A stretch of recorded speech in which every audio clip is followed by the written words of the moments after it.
Olá, se você está vendo esse vídeo aqui, quer dizer que você acabou de preencher a nossa pesquisa, você está participando aí do desafio Arquiteto de Valor Cloud. Obrigado pela confiança, vamos aprender bastante junto. E esse aqui é um presente para você. É um vídeo, uma mini aula que eu preparei aqui para demonstrar ali os principais serviços que um arquiteto de valor cloud utiliza para montar arquiteturas no seu dia a dia. Então a gente vai passar aqui por vários serviços, vou explicar rapidamente cada um deles e a gente vai passar também por um diagrama de uma arquitetura, para eu poder explicar para vocês aí como que se encaixa, por que que cada serviço está ali, por que que ele faz, qual que é o papel dele ali na arquitetura. Antes da gente começar, eu vou me apresentar. Talvez você ainda não me conhece, então eu vou pedir licença aqui, eu vou me apresentar primeiro e a gente segue de conteúdo.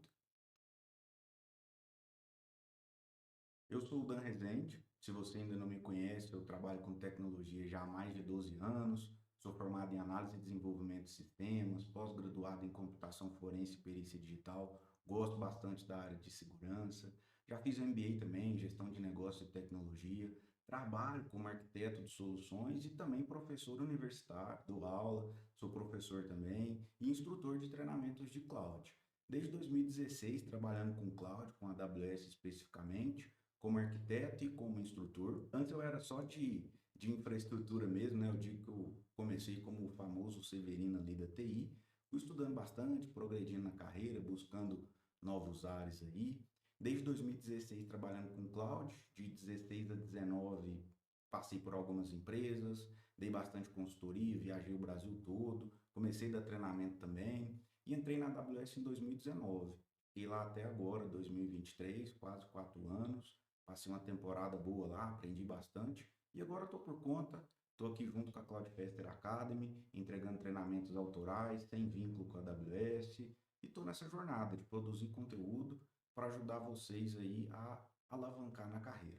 Algumas badges, né, que eu conquistei aí ao longo do tempo, todas as 12 certificações da AWS.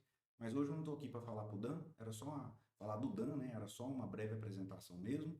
Eu estou aqui para entregar uma aula como um presente para vocês, contribuir um pouquinho aí no aprendizado. É uma aula curta, jogo rápido, direto ao ponto, mas eu vou passar aí por algumas ferramentas indispensáveis para um arquiteto de cloud. Vamos lá? Vamos ao que interessa?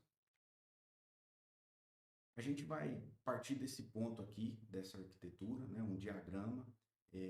Posso dizer que esse diagrama é um diagrama coringa aqui de arquitetura, né? A gente tem diversos serviços e por essa base de arquitetura aqui dá para a gente falar de várias aplicações, vários serviços, várias empresas. Eu dei uma recheada nela, se vocês observarem, é a base dela, é a arquitetura que a gente vai trabalhar durante o desafio, a gente vai montar junto. Só que aqui hoje eu vou passar por vários serviços, uns que não vão estar no desafio, para que eu consiga agregar valor a você, para pelo menos despertar o interesse, quem não conhece, poder dar uma pesquisada e aprender um pouquinho mais. Eu vou ficar mesclando aqui um pouquinho na arquitetura, um pouquinho nos slides aqui para ser um guia, tá bom? Esse diagrama está aí com uma base de serviços que um bom arquiteto, um arquiteto de valor cloud utiliza para poder prover arquiteturas que sejam seguras, resilientes, escaláveis e com custo otimizado. Seguindo aqui, né? O que que a gente precisa? Primeiro slide, primeiro ponto, a gente precisa de uma conta na AWS, né? Então a gente vai criar uma conta na AWS para poder utilizar. E quando a gente fala de um arquiteto de valor, de grandes empresas, a gente às vezes vai ter conta para dev, conta para homologação, conta para produção. A gente pode ter conta, às vezes, por departamento, por cento de custo. Às vezes a gente vai ter conta até por serviço, por aplicação que tem dentro da empresa. Para isso vem a AWS Organizations, um primeiro serviço ali para a gente poder ter várias contas, controlar, aplicar política, mas ter um billing consolidado. Então, o primeiro serviço começando, né? Porque não tem como a gente começar a trabalhar sem ter uma conta. Por isso que a gente começou por ele. Tem um QR Code ali do lado, quem quiser escanear e ir para o site do serviço, cada slide vai ter um QR Code para poder ajudar vocês a ir direto lá no serviço. Eu também estou com a arquitetura aqui aberta para mostrar para vocês. Vocês vão ver que às vezes eu vou olhar para um lado para o outro, que eu vou me guiar aqui entre a câmera, o slide e entre o que eu estou projetando ali no monitor. Então agora estou olhando um pouquinho para cima, eu estou com o monitor de apoio ali. Nossa arquitetura está aqui aberta. Eu uso o Draw.io, que é o diagramas.net para quem quiser, para desenhar as minhas arquiteturas. Então aqui ó, em cima eu estou com a AWS Organizations, que é quem me permite eu vir aqui e criar a conta da AWS. Então, a gente está aqui falando da conta da Cloudfester Academy, tá bom? Voltando aqui para o slide, próximo, criei a conta.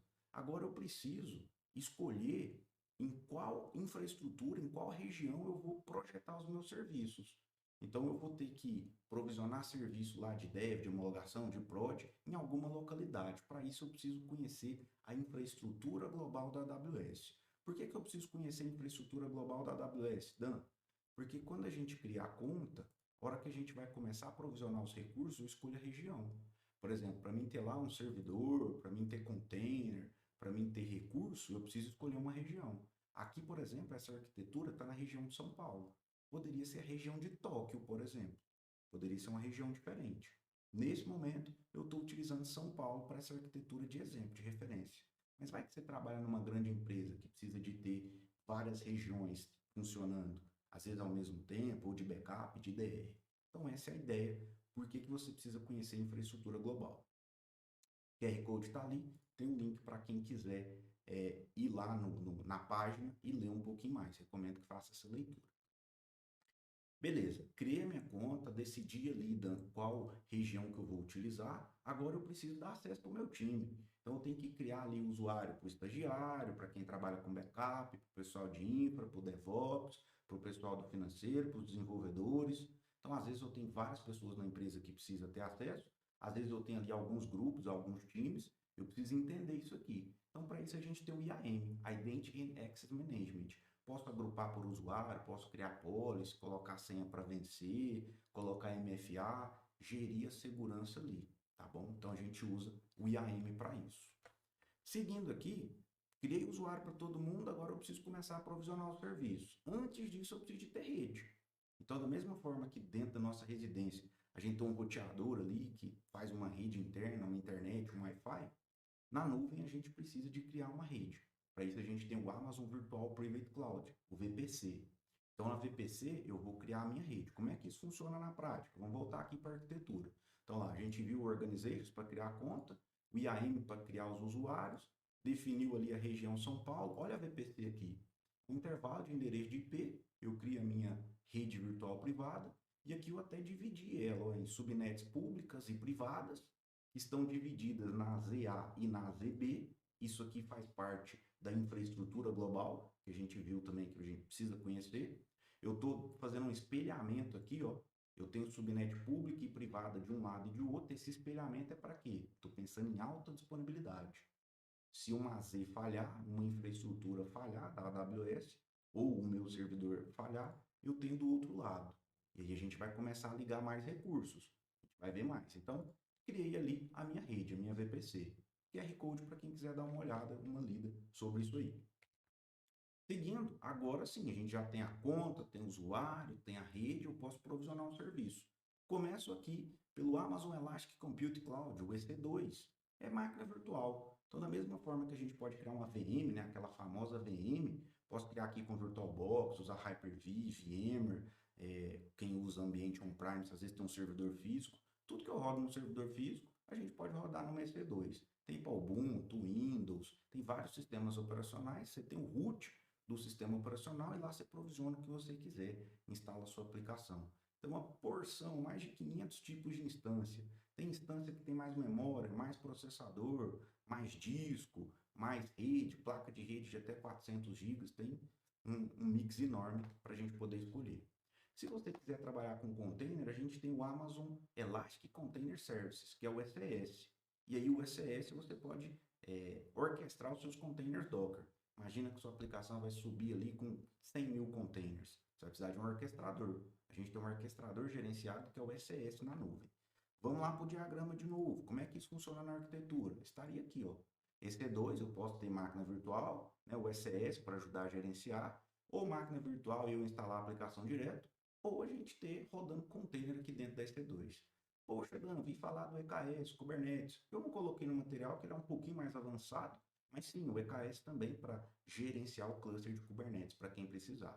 Aqui eu trouxe o ECS para exemplificar. E veja que eu já estou aplicando uma boa prática de segurança, que eu estou colocando os nossos serviços na subnet privada, que não está de cara para a internet. Eu tenho uma subnet pública só para o serviço de NAT. Então, tem um NAT Gateway aqui. Se os meus containers, se a minha instância precisar de ir para a internet para alguma coisa, ela utiliza o NAT Gateway para isso. Bacana?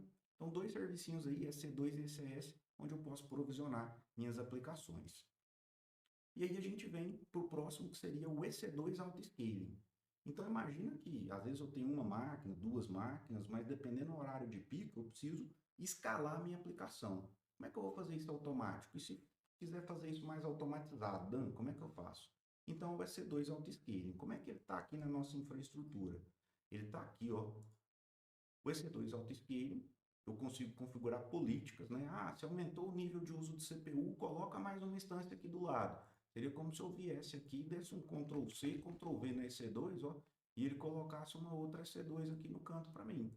Beleza, ele consegue aumentar a capacidade computacional que tem no meu ambiente. Então, ele pode aumentar, pode diminuir baseado nas políticas ali, no meu monitoramento. Ó, eu posso usar o CloudWatch, monitorar a CPU aqui, aumentar ou diminuir instâncias. O que nos liga ao próximo serviço. O próximo serviço que eu quero trazer para vocês é o Elastic Load Balancer, ou Application Load Balancer, que está aqui para vocês. Então, ele consegue, de forma gerenciada, balancear as requisições que chegam nas nossas aplicações. Você pode me perguntar, Dan, como é que você vai aumentar aqui EC2, igual você falou, vai aumentar, vai diminuir? E como que os meus usuários aqui, ó, Dan, que está lá na internet, como é que vai chegar essa requisição lá no meu servidor? Então, a gente coloca aqui na frente um Application Load Balancer. Ele vai ligar aqui aos meus vários ou containers ou EC2, vai distribuir essa carga para mim. Ele consegue ficar verificando ali se a instância está apta ou não, para ver se ele manda ou não requisição para ela. Tem várias features de segurança, de roteamento, bem interessante. Vale a leitura, está aqui no QR Code. Mas ele balanceia a carga para mim, me ajuda com isso. Depois a gente tem camada de dados, né? Nossa aplicação precisa de ter banco de dados. Então a gente tem um serviço de banco de dados gerenciado, muito utilizado, que é o Amazon RDS. Então eu posso ter banco de dados lá, MySQL, MariaDB, Postgres, SQL Server, Oracle, de forma gerenciada. Alguns cliques eu provisiono uma instância de banco de dados, não preciso ficar instalando na mão, não preciso ficar fazendo atualização de patch de banco, nada disso. Tem pronto para utilizar aqui na nuvem. O serviço é o Amazon RDS. Isso falando para banco de dados SQL. Se for um banco que não está aqui nesses, a gente pode subir no EC2 também, não tem problema. E agora, se a minha aplicação utilizar banco NoSQL, a gente tem o banco que é o DynamoDB. Eu passei dele aqui, opa, voltei para trás, está aqui. O Amazon DynamoDB. Então, totalmente gerenciado, serverless, escala conforme a minha demanda, está pronto para uso, posso criar minha tabela, banco de dados chave-valor e começar a utilizar. Como que fica ele na arquitetura? Vamos voltar aqui, ó.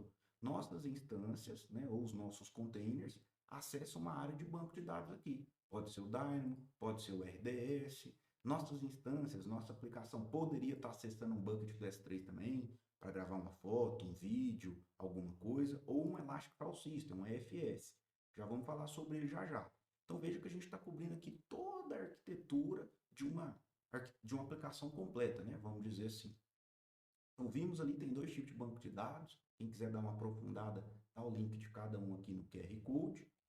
E aí a gente tem também o S3, indispensável para um bom arquiteto. Não tem como você ter uma arquitetura e deixar o S3 de fora. Armazenamento de objeto estático, altamente escalável, é serverless, não tem limitação da quantidade de objetos, nem de espaço utilizado. A única limitação são 5 teras por objeto único. Paga só pelo que usa, tem política de lifecycle de objeto, tem um monte de funcionalidade legal. A gente precisa conhecer o S3 para poder utilizar da melhor forma possível na nossa arquitetura. Então, mais um serviço aí que precisa conhecer. Depois a gente tem o Amazon EFS. O EFS é Elastic File System. Então, imagina que a sua aplicação ainda não está preparada para usar o S3, mas você precisa de uma área de armazenamento, um file system, que seja compartilhado, que pode ser montado por todos os seus containers ou todas as suas aplicações no EC2. Então, eu posso provisionar o EFS. Ele também escala automaticamente, não preciso ficar preocupando com espaço em disco, eu só preciso montar, só preciso configurar essa camada de rede aqui para poder montar ele e as minhas instâncias ter acesso nele. Eu uso um file system gerenciado para as minhas aplicações. Show de bola. Próximo serviço, CloudFront. A minha aplicação está lá, a gente criou a rede, a gente subiu as instâncias virtuais, a gente colocou o banco de dados para ela, ligou ela com S3, e agora, Dan, como é que eu distribuo essa aplicação no mundo inteiro, né? E de forma rápida, com velocidade, com qualidade.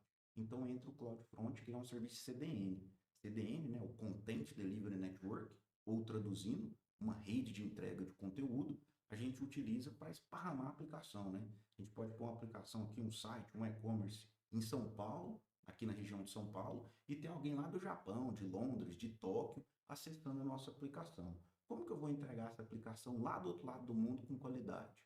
Para isso a gente usa o CloudFront. Ele tem hoje mais de 450 pontos de presença para fazer cache e entregar a nossa aplicação com alta velocidade e baixíssima latência. Show de bola, temos que considerar na nossa aplicação.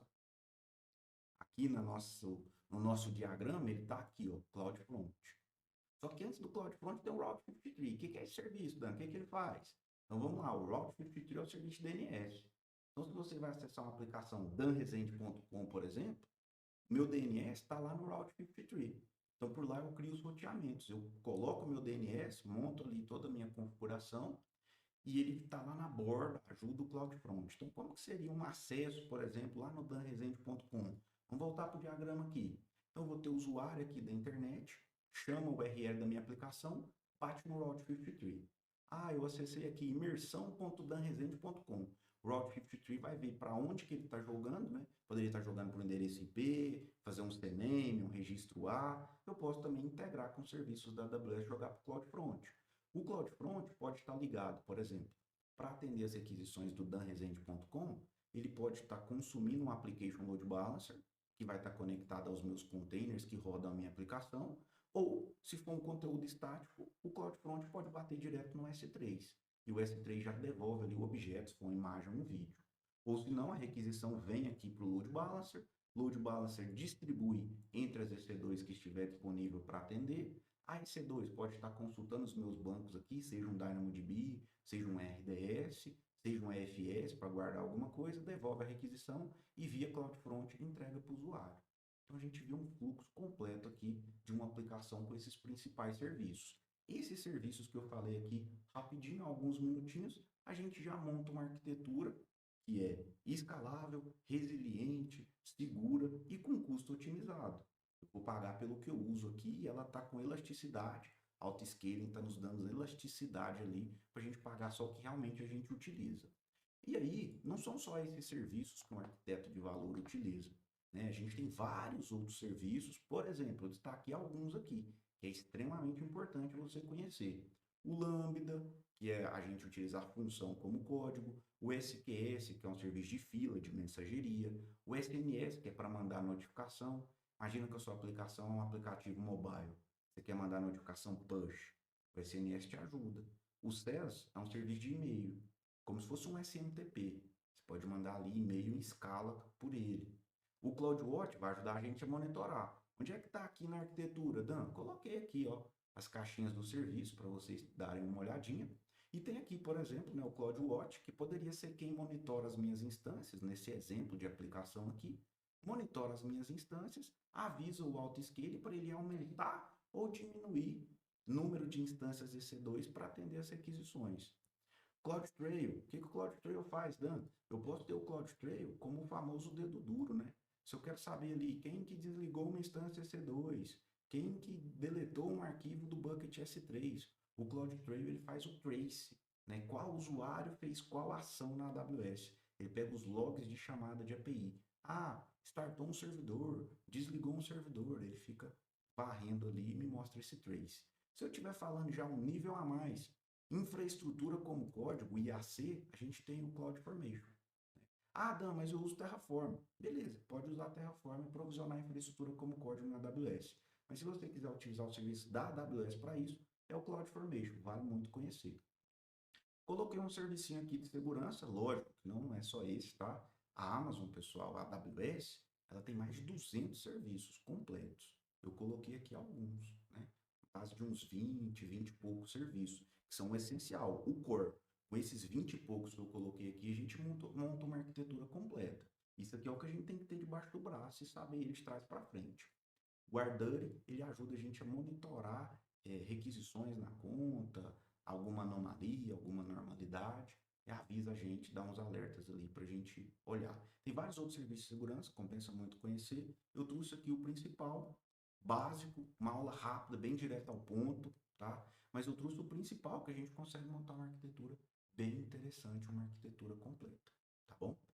Se você gostou dessa explicação, uma aulinha curta, direto ao ponto, algumas documentações aqui para vocês aproveitarem. Se você gostou aí dessa mini aula, essa aula curta, não deixa de continuar acompanhando a gente aí. Dia 21, 22 e 23 de agosto a gente se encontra no Desafio Arquiteto de Valor Cloud. Me siga também nas redes sociais, é @danrezende no Instagram e Dan Rezende lá no LinkedIn. Eu costumo interagir bastante, dar boas dicas para vocês, tá bom? Te espero lá, a gente se vê no Desafio Arquiteto de Valor Cloud, dia 21 de agosto. Valeu, até mais.